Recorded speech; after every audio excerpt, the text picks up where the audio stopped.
Nothing to press. Okay, thank you, Asha Westwood Evans. This was, of course, a Cryptonomics with a closer look that we'll be continuing to do on Libra and where it's heading, and we'll be right back.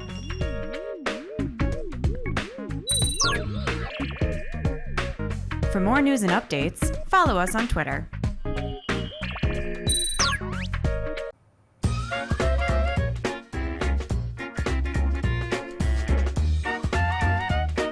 Welcome back to Block TV, and you're watching Block TV Bites, where we get to hyper-focus on one aspect of the cryptosphere and then break it down a bit. Recently, it was announced that Ford, as in the automobile giant, said it will use blockchain to monitor and automatically implement fuel-efficient driving modes for a fleet of vehicles in Cologne, Germany. This is an expansion of the company's European plug-in hybrid electric vehicle, or PHEV, pilot project that's already happening in London and Valencia, Spain. The American car manufacturer aims to analyze the real-world benefits of these energy-efficient vehicles for the environment, commercial vehicle owners, and operators. The pilot equipped 10 plug-in hybrid electric vehicles with cellular modems that enable geofencing, which is the use of GPS technology to create a virtual geographic boundary, enabling software to trigger a response when a mobile device enters or leaves a particular area. So as the vehicle enters low emission zones, they will automatically switch to electric drive. The metadata, such as when the vehicle enters or exits a zone, as well as the miles driven, will be recorded to a blockchain. By doing this, Ford hopes to optimize the environmental benefits of its fleet of PHEV vehicles. Director of Ford Europe, Mark Harvey, said, quote, "Ford is committed to delivering new, more environmentally sustainable vehicles that can help address the mobility changes our cities face. The plug-in hybrid electric vehicle trials with our partners in the city of Cologne build upon our ongoing electrification programs elsewhere in Europe and bring us all closer to meeting our combined urban air quality goals." Cities around Europe are introducing low-emission zones in an attempt to tackle air quality challenges to ensure that the most polluting vehicles do not enter the city. Ford hopes this geofencing and blockchain technology pilot might help cities to implement and administer these zones. Ford Germany chairman Gunnar Herrmann is excited about the use of blockchain as well. He said, quote, "The blockchain technology we are testing here in Cologne enables secure, tamper-proof tracking and logging of vehicle emissions records, which make it ideal for the PHEV pilot. Security, trust, and transparency of emission data are of paramount importance to all stakeholders in this project and are key for our vision of cleaner air in the city." The use of blockchain for tracking various details related to automobiles is not new. A recent announcement shared that BMW, General Motors, Renault, Honda, along with Ford, will start testing a blockchain car identification and payment system next month in the United States. The partnership aims to test the vehicle ID system developed under the Mobility Open Blockchain Initiative. As part of the project, cars are assigned digital IDs linked to ownership services history and a wallet allowing the vehicle to automatically pay fees without specialized hardware. The vision is for this system to be applied to connected electric vehicles so tolls, maintenances, and rest stop purchases can be recorded and paid automatically when the car is plugged in to charge its battery. But that's not all. In 2018, Volkswagen teamed up with Toyota to build an IoT, Internet of Things ecosystem, and in September, Mercedes-Benz conducted a pilot transaction on blockchain software firm R3's Marco Polo trade finance network. So cars and the blockchain is all in right now, but we have to see where that goes in the future. That was Block TV Bites for today. Keep on watching for more blockchain and cryptocurrency related news.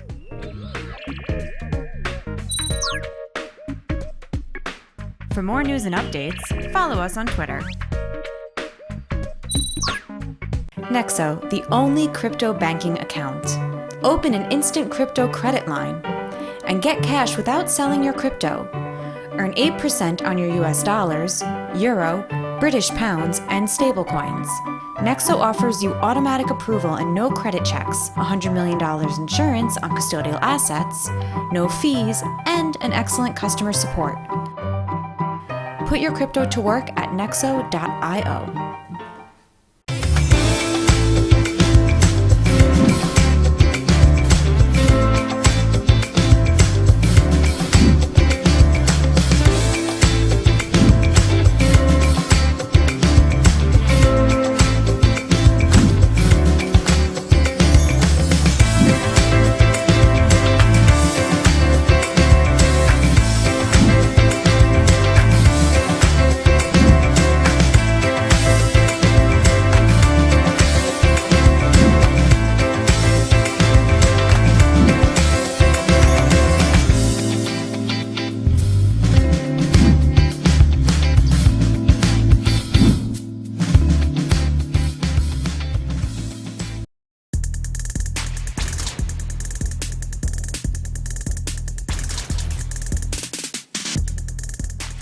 back to Block TV, and this is Trader's Take, and we are joined as usual by Block TV's technical analyst Joe Sass. How are you, Joe?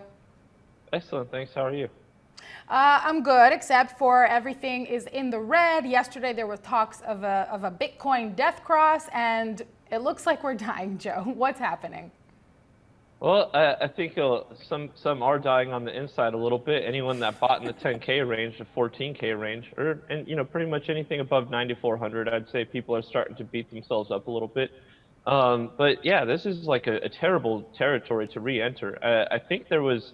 I've been talking about the bears being in control for a while, whether it's massive accumulators or just a general bear market, right? Whatever the case is. Either way, what we did have was a little bit of a fake out for the bulls when we bottomed at 7,700, almost flat. I mean, let's just call it a fair double bottom because we came within dollars of the previous one. So it's basically a 7,700 double bottom, a 7,750 fake out as a higher low, which really stimulated a lot of bulls into just going, all in on this, thinking that the bottom is in.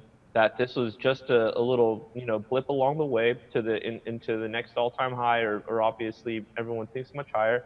And I think all that money is now, washed out. Now it's like every time I see this happen, these big old, hopeful moves in price, I just think every single one of these people are going to become sellers in a very short period of time. And now we're in danger of them, even those people becoming sellers, people that bought at 8,800, 8,600, and so on. We're down into 8,100, and the technical picture is looking grim. So, why don't we jump in and take a look? Now, there's something crazy that happened yesterday, okay? Oh, my God, fuck yeah. Oh, excuse me. Yep, I just went short before this. Yeah, I just went short before that happened. Oh, okay, that was great. This was a Coinbase anomaly right here. I saw something very shady, very interesting happen on Coinbase yesterday. And you can see there's this humongous wick on this candle. This only happened on Coinbase. And I saw it happen in the order books. There was an extreme pull in liquidity, and the only people left standing got all of their orders completely annihilated. And then it immediately wicked down. This was some sort of, I don't think it was a glitch. I think this was a very coordinated effort. And we could talk about that another time. But we should talk about it now. I mean, you're always saying manipulation versus organic, and this is clearly not looking organic. Break down what you're seeing, what you're thinking. So let's take a look at this over here. We have an order book, and I think I've kind of gone over this a little bit. This is liquidity in the book. Okay, so you have sellers in red and buyers in green, and those are all conditional orders. Now in Coinbase, we had this flash where all of a sudden all this liquidity was simultaneously pulled. I'm talking everything except a couple 50 packs. A 50 pack of Bitcoin, let's say here, a 50 pack there, maybe a 20 pack or so in between. Something, it was small potatoes. But all of a sudden, like we had a very robust sell side order book right now, like we did now. But then all of a sudden, all that liquidity just immediately was swept away. And it probably left only the people that I would consider sleepers, or people that, leave trades in the book and walk away from them. I just kind of generally refer to those people as sleepers. And all of a sudden, there's just a massive pull in liquidity over here, and then the price just shot up, and it wicked all the way from a low of around 81.72 to a high of 82.50. So there was something very nefarious going on. I don't believe, I don't naturally assume the best when it comes to crypto. I naturally assume the worst, because it's oftentimes that's the case. And thank goodness. Oh, look at that. This is some beautiful selling activity. We got some big chunks being taken out of support. Sellers are chasing the book over here. You can see that we're getting very dynamic movement on the sell side. I'm trying not to hover over this because it grays out. But right now, this is exactly the kind of conditions you're looking for in a breakdown. Very dynamic sell side movement chasing the book. Buyers getting very scared. And as you can see, they're adding and they're subtracting orders from the book. It looks like there's a little bit of support at the 80-50 area with the 90 pack holding strong.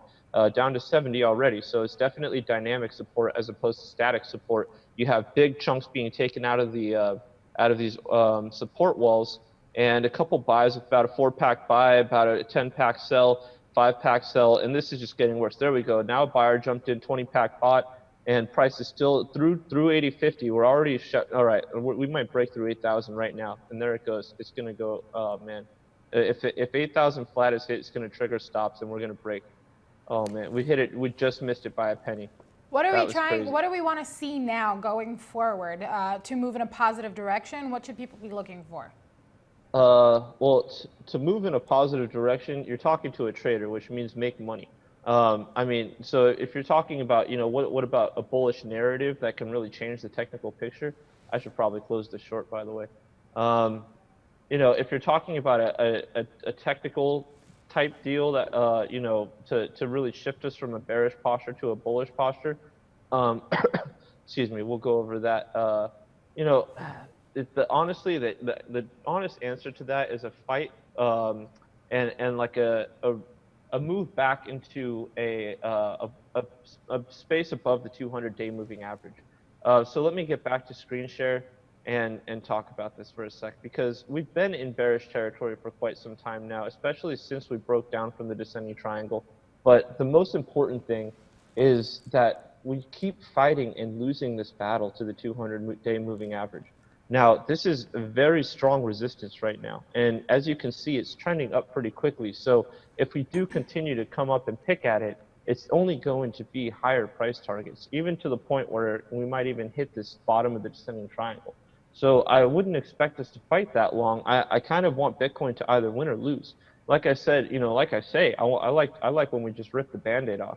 And I think there's too many devout, Bitcoin buyers that are willing to buy at any price that won't let this thing crash, although it's doing what it's going to do anyways. So in order for a bullish gleam of hope to really, really grab people and shake them into, shake the price into something positive, we need money coming in from the outside. We need a technical picture that doesn't look so grim. I think we already wicked down below this, so I think we could easily move lower. But I think the technical picture needs to look a little bit better, and it's starting to. There's one thing, one little gleam of hope, which is a 9 buy potential on the weekly close, which would mean that we have at least a 1 to 4 candle bounce in play. But this is such a weird time. Again, I'm looking at this as a mini market cycle, comparing it to the 2017, 2018 bear market and bull market. So we have basically the same thing of vertical parabolic move to the upside, followed by a descending triangle breakdown. Ours did break down a bit sooner, fortunately. We didn't even really go sideways before breaking down like we did over here. Very boring period of time. Oh man, boring Bitcoin over there. That was a terrible time. Anyways, we break down violently, and we consolidated here, a little bit different than this breakdown.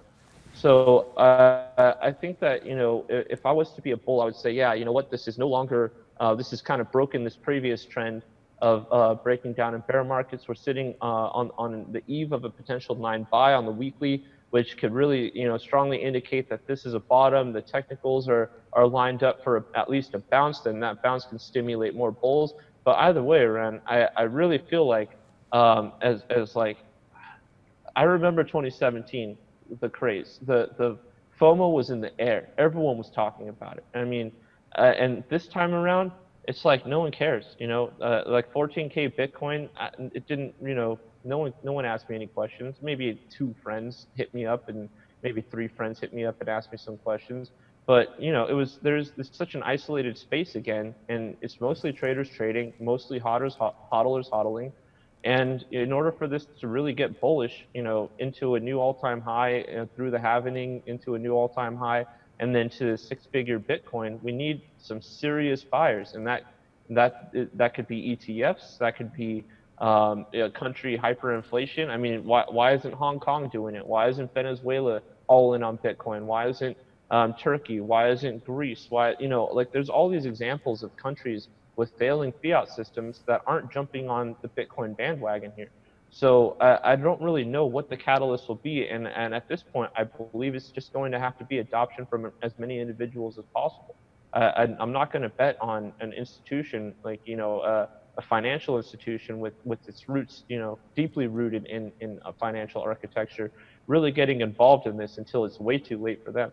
So I think it's going to be a people thing first, and then and then from there, whatever regulations pass that allow it to be accumulated by bigger money, I think that'll be the next step.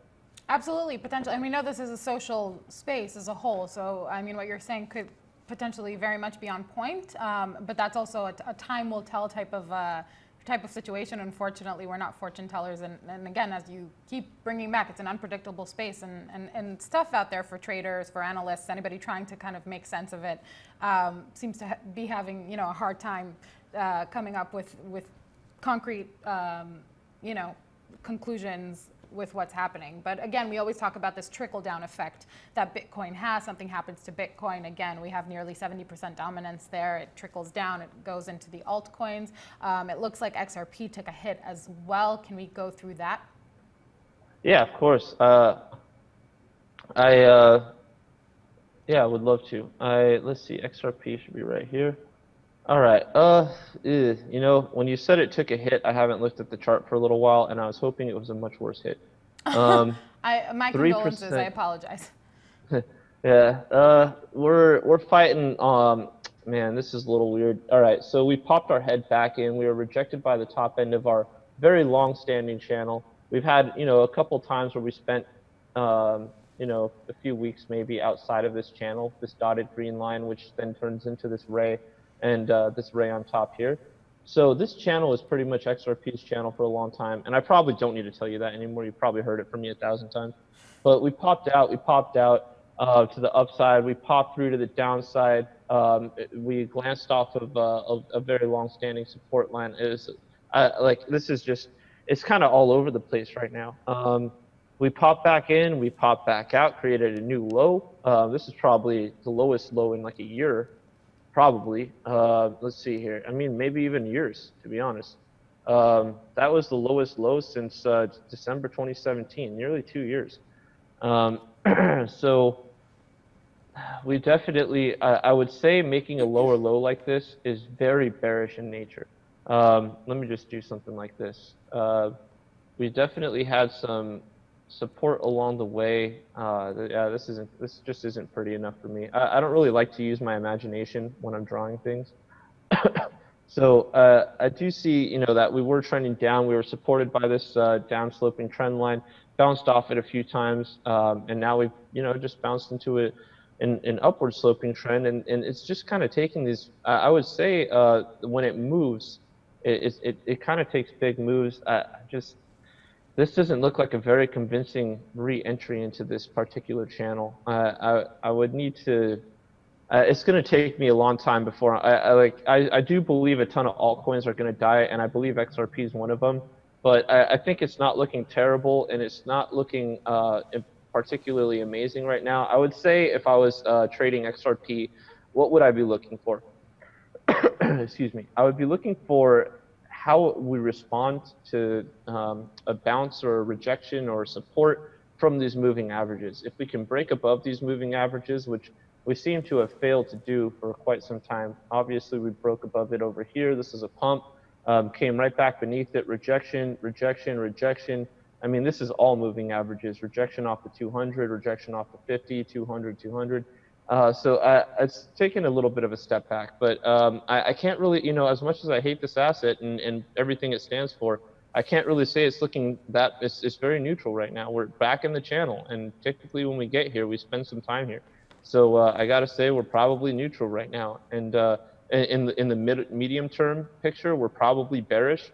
If we fail to make a higher local high, then this is definitely going to get uglier, and we're probably headed back into this wick space, into the low 20-cent range to maybe create a lower low.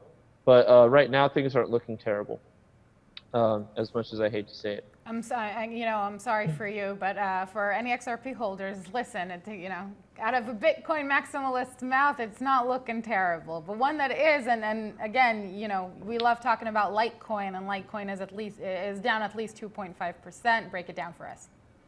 Yeah, so let's see. So before, let me just take a quick look at Bitcoin's daily candle volume. I just want to see, so we're down 1.3. I want to, oh shoot, this isn't Litecoin, this is dominance. Let's see, let me switch this over to LTC USD. And here we have it. All right, Litecoin USD. Let's see, I think this is weekly, yep. we're stalling out right here. Let me get these notes out of the way. So we did have a little bit of horizontal support there. That did kick us up. We didn't really create a full-on head and shoulders here. We broke down. This is a little funky to me. I would say that it's not good to break on a weekly chart to break below a 50 MA, which would really be a long-term moving average, or like that's a very long-term moving average for a weekly chart. So let's get to the daily. We're stalling out. It looks like Bitcoin, or I'm sorry, Litecoin, is kind of dying, to be honest. A very slow and painful death. We're definitely fanning out. Fanning out is a concept where you have less and less acceleration to any sort of upside trend. So you can see that that angle right here is much more sharp to the upside. Not very sharp, mind you. I mean, it's not vertical. It's not, you know, very dramatic in that sense, but it's just a bearish formation to me. And I think we're probably going to break through the support. I think lower numbers are on the table. And you know what? This actually brings up a very important idea and concept. How low can price go and affect, now that we are, the block reward subsidy is decreased in half, say we hit these lows again, right? You know, $20, the low $20 range, which it very much looks like we can do. I don't know if Litecoin's going to die. I'm not as confident in a Litecoin death scenario. I had a great talk with Harry, who's also worked with us at Block TV a couple times. He's our, you know, he's worked with me for mining and, you know, interviews on mining and such. And he basically updated a lot of my information on the fact that there are better mining units out there that produce, you know, more hash per electricity cost. So like, I think 50 watts per hash instead of 100 watts per hash. So I think as far as mining death spiral type scenario is concerned with Litecoin, I think it's very possible that Litecoin is going to survive this. And even if we hit these low numbers, I learned that, you know, as long, like the chances are what's going to happen is people using outdated tech are probably like the tech that produces like, you know, 1 hash per 100 megawatts or whatever. I can't remember the exact amount. But, you know, like essentially the people that are operating on old machinery are going to be the first ones to pull the plug because those old machines are no longer profitable. And so there might be an attack, you know, in a way there might be some sort of pullback in hash allocated to Litecoin. But even as price declines, there's still going to be miners that are profiting off of mining Litecoin. And so I think Litecoin is definitely headed down. It looks terrible to me. We're again on the eve of it seems to be one of your favorite terms these days, the death cross. Listen, it sounds so monumental. Yeah, you know, let's see, we're a couple days into it. I don't think we took a look at this yesterday. So, I mean, everything else is days or a day away from it. Litecoin has now death crossed. And everyone likes to think that that altcoins or certain altcoins like Litecoin or ETH are predictors of the market. Now, I disagree with that for a few reasons, but I don't completely dismiss the idea. So if there is any indication of anything here, we have taken a 5%, 4% move to the downside, followed by 1.4. You know, post death cross, we didn't get like a little fake out pump, which is what I was telling you. Like crypto is nasty, traders are crazy.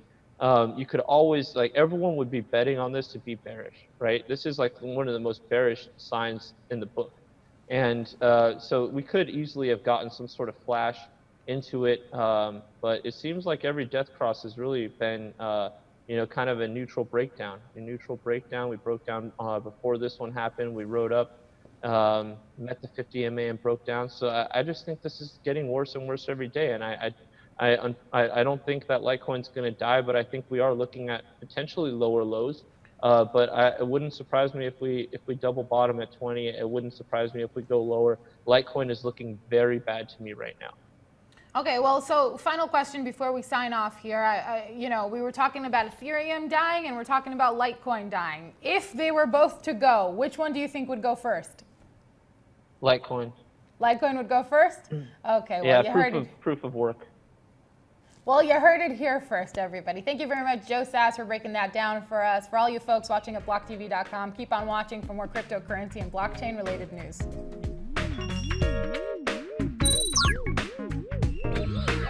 For more news and updates, follow us on Twitter.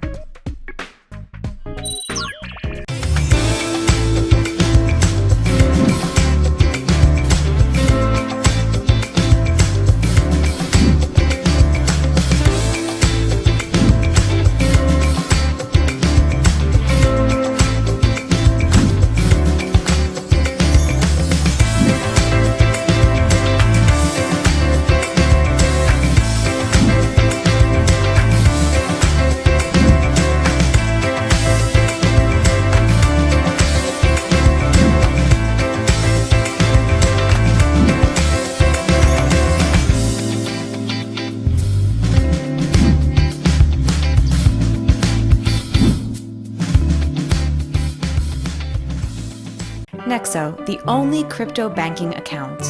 Open an instant crypto credit line and get cash without selling your crypto. Earn 8% on your US dollars, euro, British pounds, and stablecoins. Nexo offers you automatic approval and no credit checks, $100 million insurance on custodial assets, no fees, and an excellent customer support. Put your crypto to work at nexo.io.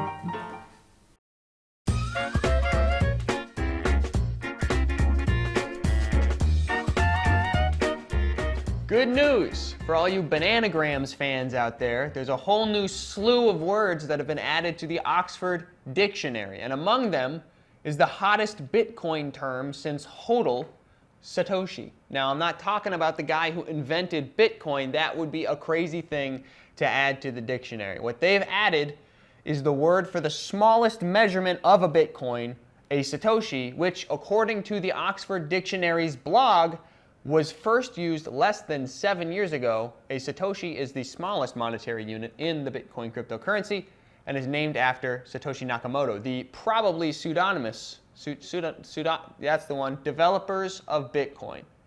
Yeah, but like, why though? Don't you think that adding all these words is lessening the quality of your dictionary? Like, now you got Satoshi in there, but you don't have a similarly culturally relevant proper noun like the most powerful and well-known Pokemon Dunsparce. Further exemplifying your illegitimacy, you've got the word nard, but the only definition you offer is the Himalayan spikenard plant.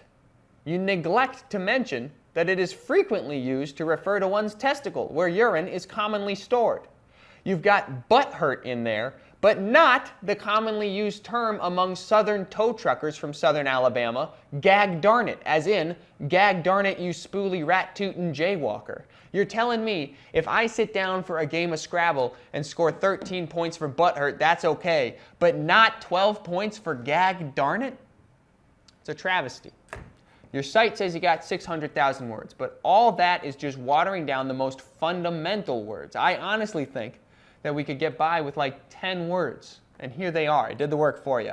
Want, love, but, hate, fuck, I, nut, you, them, gag darn it. If you use all of those in your next game of Scrabble, you're going to get a cool 71 points, by the way, if you can find a way to work in the I. But you probably can't, because you can't do like a single, otherwise that would be cheap. You know, open a game with an I. It's not really going to get you anywhere. Anyways, if you do need help paring down those 600,000 words, I'm the spoolie rat-tootin' jaywalker you're looking for. Call me up.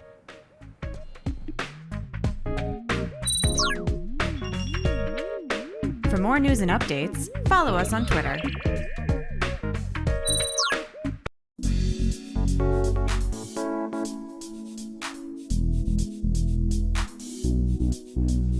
Welcome back to Block TV. This is Fireside Chat. I'm Lauren Iso.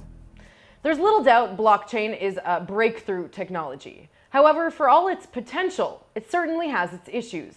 Scalability, speed, and security are just three of the shortcomings that the industry is aiming to solve.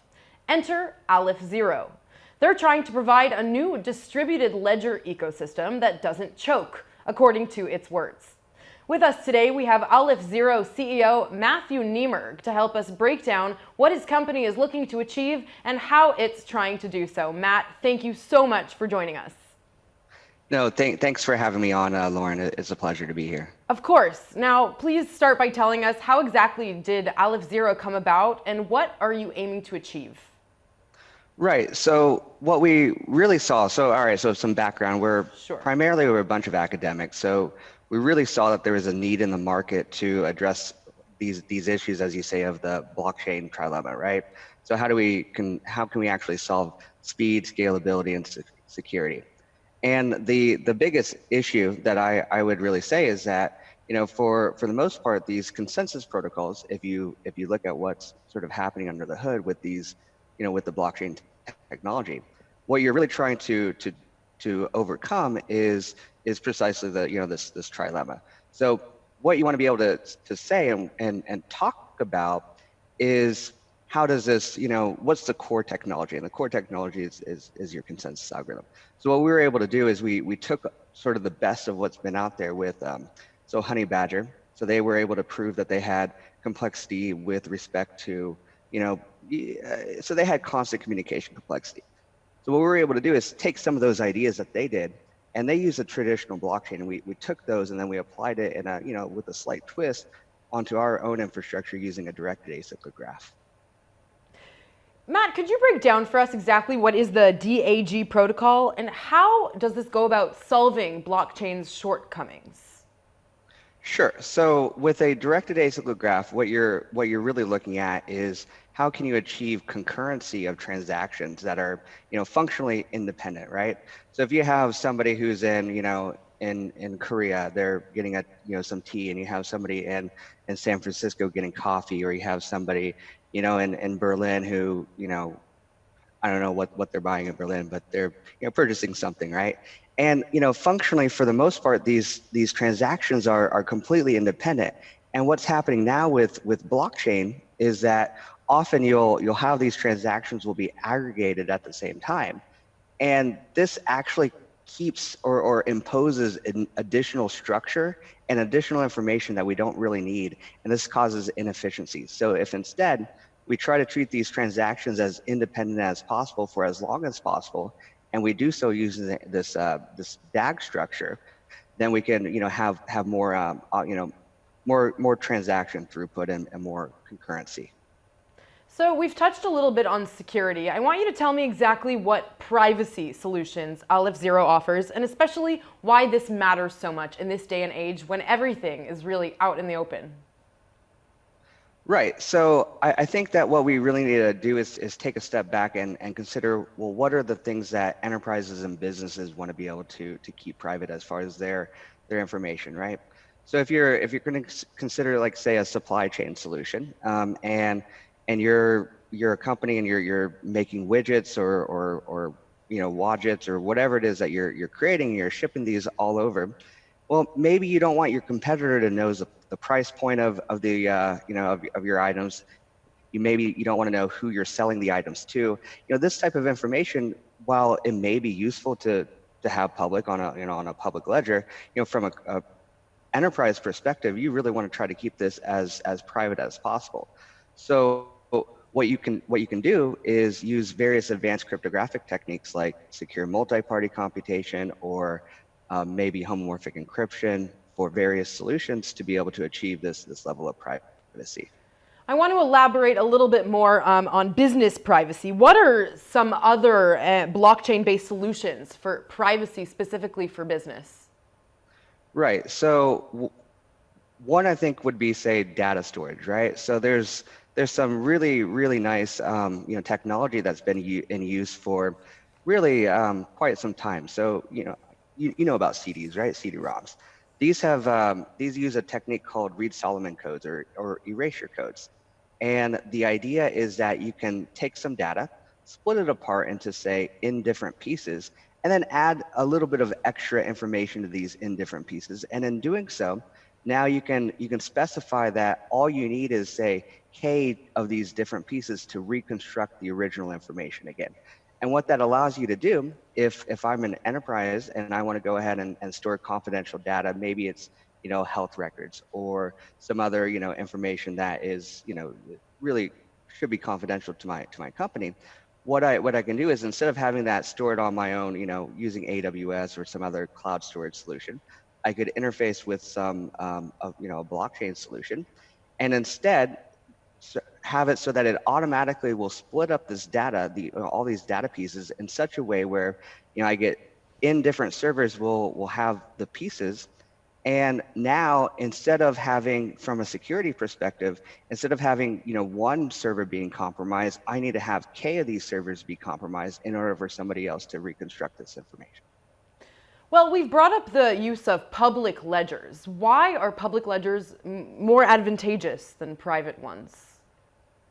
So I think there's a couple of things to consider with this. One is sort of from an industry adoption standard, if we're really trying to create a decentralized solution, having private permission solutions are good. However, the primary issue is that you might have, ex post facto laws where potentially, a rogue regime could say, you know what, you really can't be using this technology, or you have to use a particular standard that we're going to set. And if governments regulate a standard, for instance, then this could potentially disrupt industry where now these enterprises actually have to go ahead and conform to the new rule set.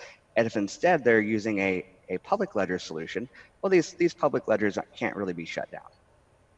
So right now, Aleph Zero is largely in a research and development phase. So what can we expect for the end of 2019 and in 2020? Right. So what we're really focusing on now is what we have been focusing on is the design of the architecture itself. So the base level consensus protocol, and right now we're really building out new features, various feature sets that we can include on the platform. So sort of the next things that you can see from us will be our test net and how to run our test suite using our Golang implementation. And this will just be able to give you a base level understanding to actually verify and validate our claims. So if you look at what a lot of these other projects are doing, they make fairly audacious claims with respect to their throughput and capabilities, and sometimes it's hard to actually go ahead and do a proper testing to validate and verify what they're actually saying they can do. Okay, and what if we fast forward to, let's say, 5 years from now? What do we see 5 years ahead from now? Right. So I think what we really want to try to focus on is how to take some of these esoteric mathematical ideas and abstractions and actually apply them in the real world. And so really it's just a matter of having the proper, understanding and knowing that, hey, look, we can actually take these, to me, I'm a mathematician at heart, right? So that's my background is academia. So how can we actually take these difficult mathematical concepts and bring them to the real world and put them out there and actually make them, useful. So I think that's what we're really trying to focus on. Sure. Well, best of luck with everything. Matthew Nieberg, thank you so much for being with us today. Thanks again, Lauren. It was great to be on here. And that's all for now. Please stay tuned. You're watching Block TV.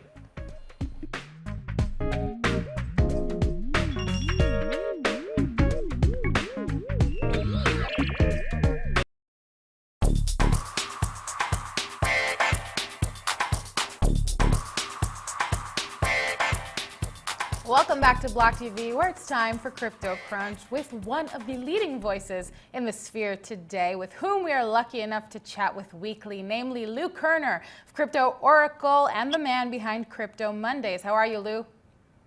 Great to be here. It's great to have you on once again, of course. So, perhaps the biggest news out of the sphere right now is what's going on with Telegram. The SEC has, their grip on Telegram currently. What are your thoughts on the matter? Look, I think that the SEC wants to some degree, to stop everything. That's where we're at now. It seems that the cat was already out of the bag with EOS, so they were fine kind of just with a slap on the wrist there, because that cat's already out of the bag there. But with Telegram, it hasn't been distributed yet. The SEC is still trying to understand how to manage these things. And so the easiest thing for them is to just not allow the distribution of these things. So you mentioned EOS now, you mentioned what's going on, and you truly believe that the SEC is just trying to shut down crypto projects in general? Is that what you're saying? I think that they are struggling to put them in context, struggling to get the rules that they feel comfortable with. I think that obviously there's a lot of lobbying going on in the security industry itself that is certainly not speeding anything up. And it's very unfortunate for the industry here in the United States, because it's telling people if they really want to compete without handcuffs on, that they've got to go outside of the United States. Okay, so then taking it to the sphere, what do you think that this means for the sphere as a whole, and how do you foresee this ending? Let's theorize here. Look, it's not great, but the industry is going to continue to move forward. It's just going to do it without the involvement with limited involvement of the United States.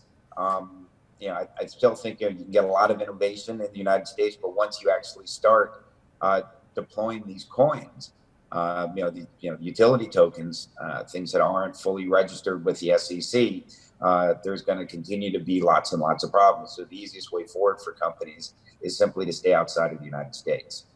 And so that's kind of what Telegram was trying to do up until now, and the SEC was like, they let them be for a while now. Everything was very hush hush and secretive. Why do you think it is that they chose now to do this? Well, it's not only in how you sell it, but after you sell it in the secondary trading, how is that going to be handled? And there was really no way for Telegram to make sure that these tokens weren't going to get into the hands of Americans.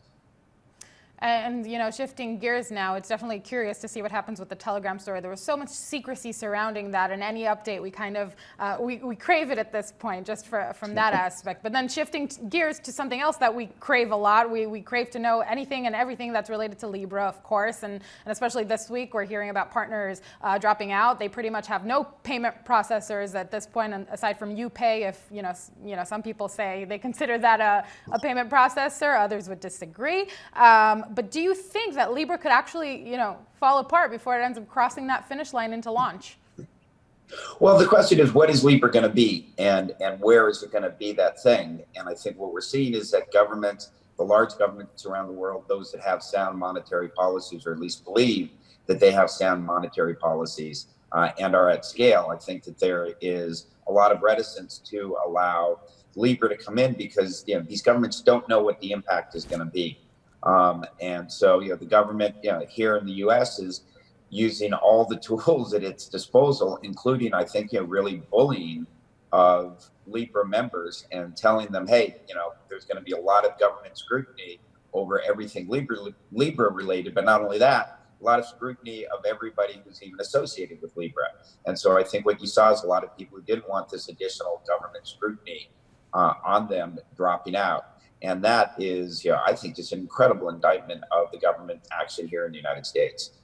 Yeah, naturally, everybody was issuing official statements saying that in the future, if anything changes, if everything goes through, we are obviously still supportive of the project, right? That's something along those lines. It was Visa and MasterCard. And so we had, David Marcus testified famously at this point in front of him. He recently gave Bloomberg an interview where, some would say he was stuttering a bit. I get it. The poor guy has a lot of pressure on him at this point. But we have Zuckerberg coming up next week. Do you think that testimony in Washington next week will be good or bad for Libra? I don't. I think it's totally indifferent. From the very beginning that it was announced, I believe that it's, largely in terms of the grand ambition is DOA. Unfortunately, where we are today, if you have to ask permission to do something from the government, odds are that they're going to say no. And certainly, Facebook, with a $500 billion business to protect, they have to ask permission. At this point, and I don't think that Zuckerberg's testimony is going to help one way or the other. Yeah, it's probably, I'm foreseeing similar questions that David Marcus got, essentially just on a bigger fish, so to speak. So now there are projects, I don't know if you've heard about this, but Open Libra or something along those lines. Basically, a group of people who've decided, Libra, great, we don't trust Facebook, so we want to take this aside. That being said, is there any way Libra can separate itself from Facebook? I look, the way that it's constituted today, Libra, as we're discussing it, Libra, the entity that can leverage the 2 billion members in the Facebook ecosystem. That's going to be Facebook. I think you can, take the code and you can fork the code and get a lot, get a lot of the positive aspects, obviously, of the code, and that's what Lucas Geiger is doing with Open Libra. And interestingly, he's got some real interest in that. So I think it's a great idea. And I think famously, obviously, as Mark Andreessen recently said, now 20 years ago, software is eating the world. Now Andreessen Horowitz is saying that open source is eating software. And so, an open source Libra, I think, is certainly a much better idea than the Libra that we have now. Yeah, the that's people controlled by Facebook. We the people, they're taking it back, especially in the crypto community.